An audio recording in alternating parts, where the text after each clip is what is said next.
yeah, and the vibrancy of the surroundings. Right. Where exactly was this fashion? This was held at the Hyatt. Once again, the use of the movement of fabric. But you would find... there you go. Let's pause on that male one there. Describe the fabric one first then. I was going to talk about the movement of fabric in the previous one. Okay, let's go back to the previous, please. Yeah. Yes. You'd find, for instance, there's a theme in my head in terms of constantly trying to achieve that same theme using different mediums, using different fabric, using different the style you put on it and that kind of stuff. So you'll see that coming through constantly, that sort of movement of it. Okay. The gentleman is wearing a fabric that traditionally would be something that you see on a woman. The flowers, you know, men tend to take, our men tend to be a little more conservative. But you really and truly, in the times that we live in, men are a little bit more flamboyant, to use the word that we have, flamboyant, so it actually fits the attitude. How could ordinary become extraordinary in what fabric you put on a shirt and things like that?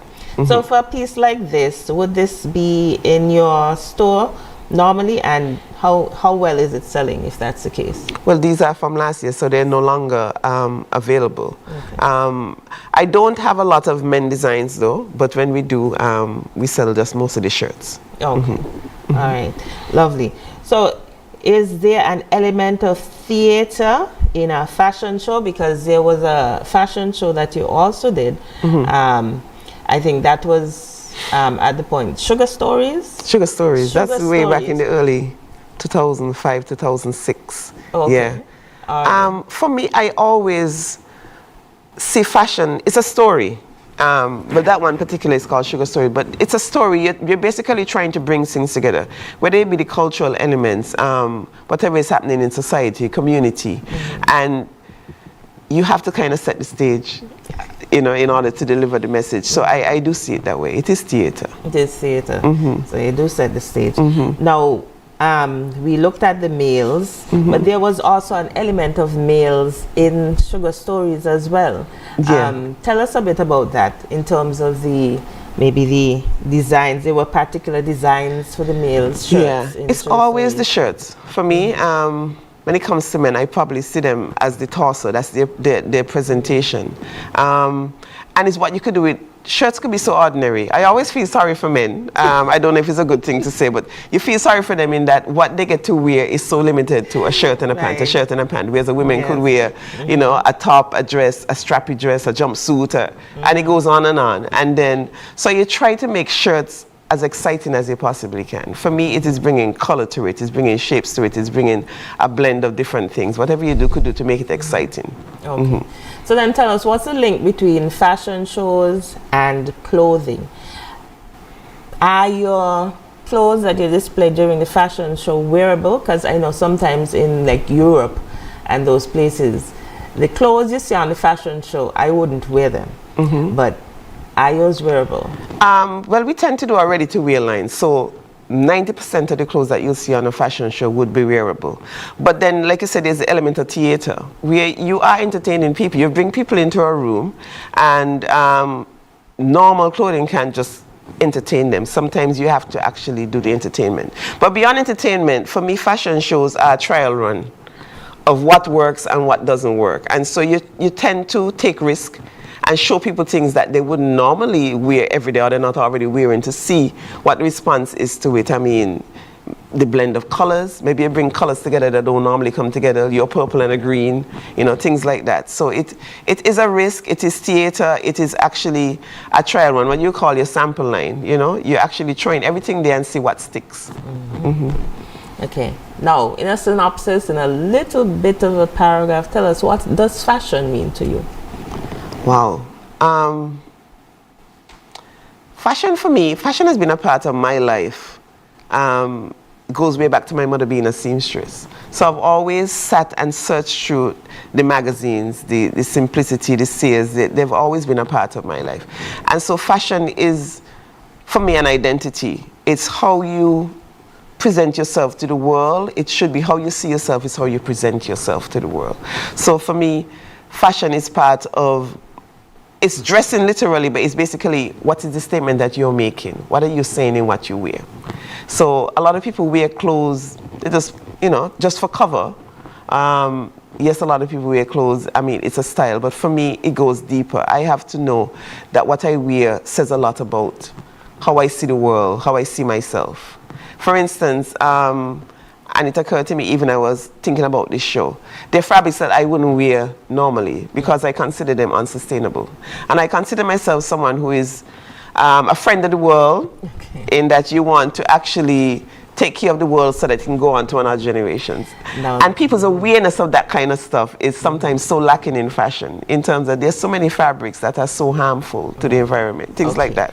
That's something very interesting that we would like to learn more about, but we need to take this break to take this ad. So we will be right back after this.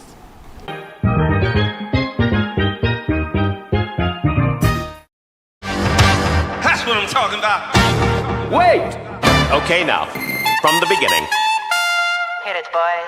Welcome to the Sinkers Craft House. This is where life begins, and what we create will leave you speechless. We train, we create, we promote, and we maintain the highest standards. Experience life for yourself. The premier craft and production facility in St. Kitts and Nevis. I hope you're ready for what's coming now. I'm the one on the lady that will bring it down. Check on your battery. Check. Emergency center. Check. Store up your water. Check. And board up your window. Check. So you got to place it before it is too late. Check. Disaster could happen anytime, any place. Check on your elders. Check. And your insurance. Check. Secure the animals. Check. Tie down the gas tank. Check. Don't intoxicate. You got to play it safe. Disaster could happen anytime, any place. For more information, contact your National Emergency Center today. Before the storm, stock up on perishable foods to last at least 24 hours. Secure important documents. Full up on gasoline. Remove boats and fishing pots from the water. During the storm, unplug electrical appliances. Do not go outside. Listen to your radio station. After the storm, do not go sightseeing. Make sure the entire family is okay and assess and photograph all damages. Check on your battery. Check. Emergency center. Check. Store up your water. Check. And board up your window. Check. So you got to place it before it is too late. Disaster could happen anytime, any place.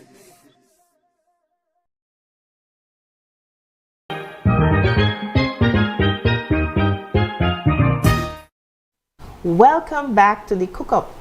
And the chef in me with the chef with me in the kitchen today is Judith Rawlins Paul. Judith, before we took the break, you were mentioning that there are certain brands that you might not necessarily use, not brands necessarily, sorry, material that you would not necessarily use. Well, I'm not an extremist, I'm not a vegan or anything, but I'm just aware of how some fabrics, how harmful they are. So I'm not someone who will produce a line of clothing in say, spandex, or using a lot of polyester. You know, I go more towards fabric that are blends or at least or natural, and that's because a lot of your awareness of what it takes to make certain fabrics. You know, polyester made from crude oil, and what that does to the environment in that it is not biodegradable material. Things like the amount of water or the amount of wastage used in making certain fabrics. Things like spandex and viscose and so on, how much water it takes to make them and what happens to that water, how wasteful the process is as well. Wow. And even to the environment, meaning some of these fabrics, because they're not biodegradable, I mean, animals and sea life, what it does to them if they actually end up in the ocean and things like that. So your awareness actually, we tend to sometimes just see fashion, but you have to go beyond that now to your responsibility as a human being, your responsibility to the world and things like that. I am happy that you're taking that into consideration. Yes. Now let's look at another side of Judith. There are persons who have only found out that you were a creative when you brought about sugar apple. Now, you notice you said sugar, brown sugar, sugar apple. I can't get enough sugar. There you go. I like that. Now let's look at a video to begin our discussion and see where Sugar Apple and its owner falls in terms of this. Apart from academia, poetry has spoken to me in ways that you can relate. Like in 1993, and those who are around then would remember, 1993, a January winter morning, probably wasn't winter here, but the inauguration of Bill Clinton. And this woman with a powerful voice, she could have been my aunt, just this deep voice, Maya Angelou. She recited a poem. It was called Pulse of the Morning. But when I think of Maya, the only poem that comes to my mind is Still I Rise. You may knock me down with history with your bitter, twisted lies. You may trod me in the very dirt, but still like dust I rise. Well, brings us to this reality of poets in St. Kitts. And one of the reasons why I'm featuring Her Excellency Jacinth Henry Martin is because she has had such an impact on us, especially in the maybe 15, 20 years ago when she was the Minister of Culture, and her support for movements like Art Arise. She herself is a published poet and author. There's a book called, Justin help me, A Piece of My Mind. Yeah, and you can find her books on Amazon and so on. So really and truly, she was the one who, not that she made it okay, but she really explored using dialect in poetry. She was our own Louise Bennett. Welcome back, CookUp connoisseurs, from that clip. And Judith, was it a euphoric evening for you? Was it something that you felt you had achieved your purpose for having that first poetry night? In a lot of ways, it was successful, but it's part of the process. I probably have to go back to explain where Sugar Apple comes from. I have been, well, the word nowadays is creatives, but I've been a creative for a long time. I did fashion design for over 30 years, back when I had brown sugar. So in a lot of ways, what I'm trying to do now, and maybe something on my bucket list, is to create this space where people who are creative can find an outlet, where they can actually present themselves, where they could present their work, where we can come together as a community. Because in the years that have been in fashion, it could be very lonely, it could be very on your own. I think it's different now in that there's a lot of people trying to collaborate, and so Sugar Apple came about me seeing as I re-enter fashion, because I'd been out, I took a hiatus maybe in 2015, and I've been just on the edge of it for a couple of years. But as I get back into it, to actually do it in a space and an environment where there are a lot of other people involved in doing creative things, showing their talents, people who make stuff locally. So that's what Sugar Apple is about, to create that space where people can actually have an expression of themselves. And it goes beyond the arts in terms of people who make stuff, the tangible stuff, to the visual arts in terms of whatever it is. That was a night of poetry. But we do want to present other things. We have a lot of nights with music as well, where actually people could just show their talents. Oh, lovely. We're looking forward to that. So tell us something about the poetry now. We know that there's another one coming up. When is it? And is there a featured poet? Yes, there's another poetry night, and it's tomorrow night. It happens Friday the 18th at 7 p.m. at Sugar Apple, which is in Fort Lands. No, we don't have a featured poet, but we have quite a few big names who will be showing tomorrow. And I can think of a few. I don't know if I should be name calling. But people who follow poetry and who were way back in the days when they had things like Samuel Duggins did, and which Rodney Brown did, Island Expressions, and Rodney Brown with Arts Arise. And you remember the nights we spent at Port Zante, or in that basement there as you enter TDC Mall, you know. We had a lot of times, and with Jacinth, when she was the Minister of Culture, she was featured in the last one. Yes. And we're hoping to bring back, in a way, we can't revive the era, but we can certainly bring back the energy of people coming together who want to use words as the expression.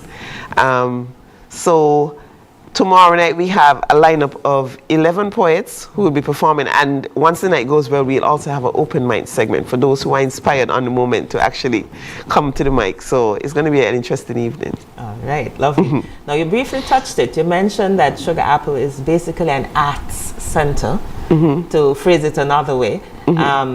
What are some of the other things that we can expect? I know there is a time, I don't remember the name, when local artisans come together. Yes, we have a marketplace which we have aimed to put on every month. We haven't been able to put it on every month for the year, but certainly we have had at least 5 or 6 events so far for the year.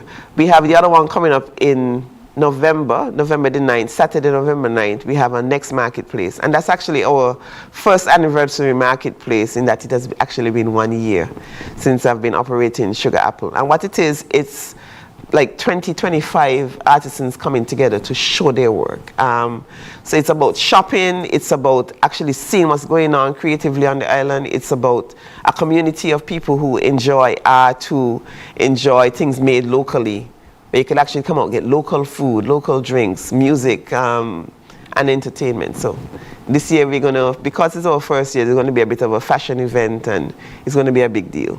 Lovely. Look forward to it. But CookUp connoisseurs, we'll be right back after this.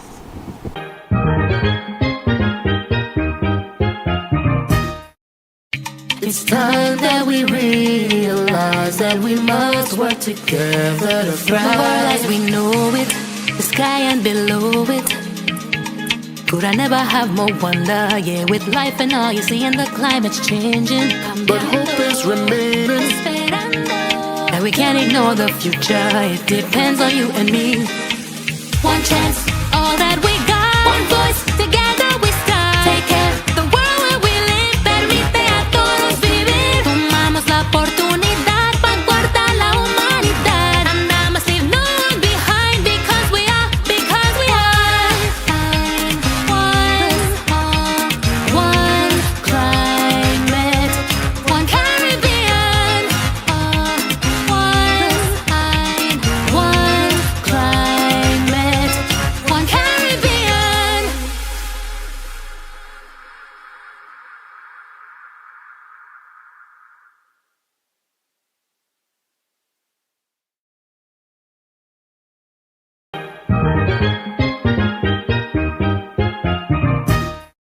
Welcome back. Now, Judith, we'll go back a little bit into fashion. Now, back in the day, I don't know if you would know of anything before you started, but there would have been seamstresses like your mom who would have put out brides and so forth. But do you know of any who would have ventured to maybe have a fashion show? Because that's another level. I remember I had an aunt who lived in Canada. She came and she had a fashion show at Factory Social Center at the time, because she was a dress designer in Canada. Do you know of anyone else who would Oh have yes, done there that? were quite a few people then. I could think of Idris Flair Fashion. I don't remember her putting on shows of her own, but I do remember that there was a Carrie Festa. Was it in 2000? I think it's 2000. Yeah. Yeah, I remember her fashions being there. I could think of, he wasn't local, but there was a Canadian designer, John Warden, who was very present on the island, and I think he did help to influence us in terms of how we see fashion. There was, I don't remember her right name, but Babs, she was a Stanley, a seamstress who did a lot of work. She was very popular back then, and she did a bit of designing as well. So yeah, there were people who did fashion design back then. Probably Brown Sugar success is that we took it to the level where we actually had an outlet that sold only our designs. That probably would have been the difference. I think Carbel Batik in its own right is a design outlet that has been there forever. Yeah. Yeah, so it's good to know that there were forerunners and that. Yeah, and then there were designers who popped up. Sanara Basu, for instance, Basu. I remember her being on some of my earlier fashion shows. She has graduated into leather handbags, but she had done quite a bit in fashion design in terms of clothing. Yeah. Okay. So design was important enough for you to study it. Tell us about that. And is the climate right now for more designers to put themselves out there? Actually, I studied architecture. You studied architecture. I studied architecture, but it's a study of design. And yeah, the climate is right. It amazes me that we are now so connected, and this is the time where they're not people doing what brown sugar sought to do. I don't know. It's an interesting time in that there's so much accessible globally, so it might be hard to get your voice heard in all that's going on and all the noise. I mean, if people could just go online and order everything they see. They see you in something and they just search for something similar online and then they buy it. So, but it's a great time in that you can actually get what you're doing out there. Before we had to create a flyer and put it on ZIZ and make a lot of rounds, whereas now you have your own at-home media. You could just, the click of a button, you put it out there yourself. But to go back to the question of if it's lucrative, I certainly think so. I think we're actually right now searching for ourselves, and we are so influenced by what's going on globally that we really do need voices from within reminding us where we come from, who we are, and that could happen through the expression of fashion and art. Yeah. Lovely. So are you passing on your skill? Do you have an apprentice? Not at this moment. I have around me people who do artwork, so I try to use my influence on them. I do, but that's something that's like it's a Sugar Apple is about. How do I find a way to pass the baton to make sure that what I have learned or the talents I have are not lost and another generation has to start from scratch. So it's in more subtle ways. In one, I want to be able to influence policy so people could actually have a better chance of when you start a new business, what is it that you can actually get help in, or what's available to you to actually, in your incubator stage, help you grow.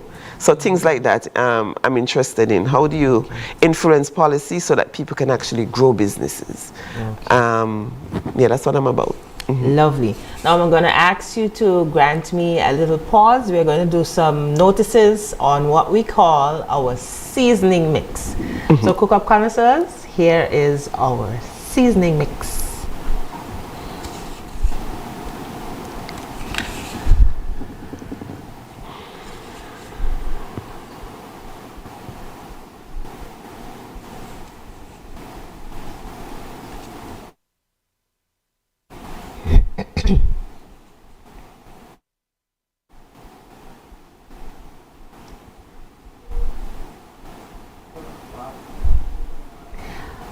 Welcome back. And those of you who grew up in the sugar industry, you would have known exactly what is swank.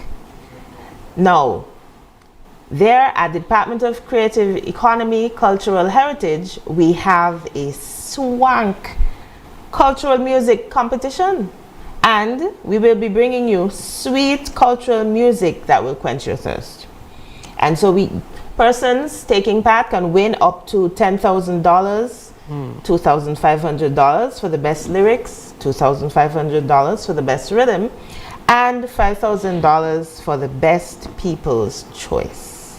And so when you add all of that up, you have $10,000. The question is there anybody who can get all of those categories? And all you need to do is go to our social media. That's Facebook, ICH, or at SKNICH, or at Twitter, and you will see there our flyer. All you need to do is scan it with your smart device and you'll get right to registration. We also want to remind the parents to register their children between 8 to 16 for the ICH Core Knowledge Transfer Camp, which takes place from December 9th to 20th. The summer session was from the 29th of July to August 2nd.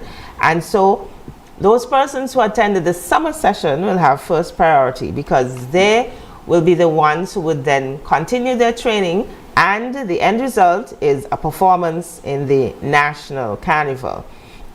So that's something to look out for. So December 9th to 20th at the St. Johnson's Community Center from 9 a.m. to 2:30 p.m. So parents, the registration forms are available at all of the schools. And we are going to continue on with Folklore Galore. Now, this is the folklore competition that takes place during the carnival period, and we are inviting the different cultural performers to register as well. And they can do that by coming up to us at the Department of Creative Economy, Cultural Heritage, where you will be able to fill out your form and let us know that you would like to participate. So you can go right ahead and do that. And we are going to be having the griot. Now the griot is a storytelling. Now remember back in the day when persons used to gather around on the veranda and or even on the back step and tell stories? We are going to be recreating that so that the younger generation can know what that was all about. It's taking place November 2nd, and it's going to be at the Shadwell Great House, and it's going to start at 6:30 p.m. And we would like to invite families to come there, because guess what? We'll be having different types of stories. Of course, we'll be having children's stories for the young people. There'll be historical stories, and how could we have it without Jumbie stories? So come on out, November 2nd, Shadwell Great House, 6:30 p.m. Now, Judith, I'm going to give you a moment to say a few final words. What would you say is the, I guess, the climatic thing for you in terms of fashion design and being an advocate for the arts? Wow. It's been a lot of years, so there have been quite a few moments when you feel proud. I think the times when I feel proudest is when I'm representing St. Kitts as a nation. There was a small show, I remember, it happened, it had to be in the early 2000s. I went to Antigua to a fashion show, and it's the exact... We can have a look at that while she's talking. No, I'm not sure if I have it. It was the exact same time that New Vibe's popular song, More Sugar. Oh, that was the song. And to introduce me, and I didn't think it suited the line, but the energy that I created in the room, you made you proud to be a Kittitian. So I think those are the kind of things that stay with you, because they just started playing more sugar, and Antiguans went crazy, right, when the line came on. So things like that actually make you feel proud to be a part of something bigger than yourself, which is basically trying to build nationhood and trying to build products that come out of St. Kitts Nevis. So that's one I could think of.